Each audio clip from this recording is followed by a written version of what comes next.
You're now looking at Microsoft Copilot. And Microsoft Copilot is an extension of the Bing search engine, and it has built in a chatbot that you can use.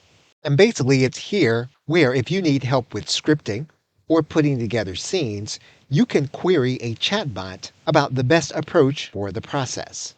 And so you can use this free chatbot in order to undertake the process, and you can ask for any information that you want. You can request the same information inside of a platform like ChatGPT. And ChatGPT will undertake the process in a different way than Microsoft Copilot will interpret your request.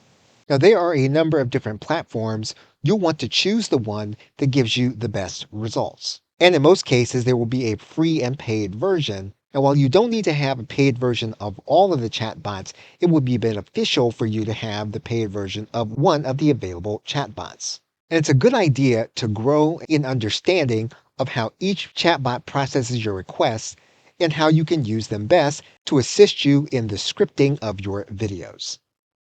Okay, so thanks, and I will see you in another video.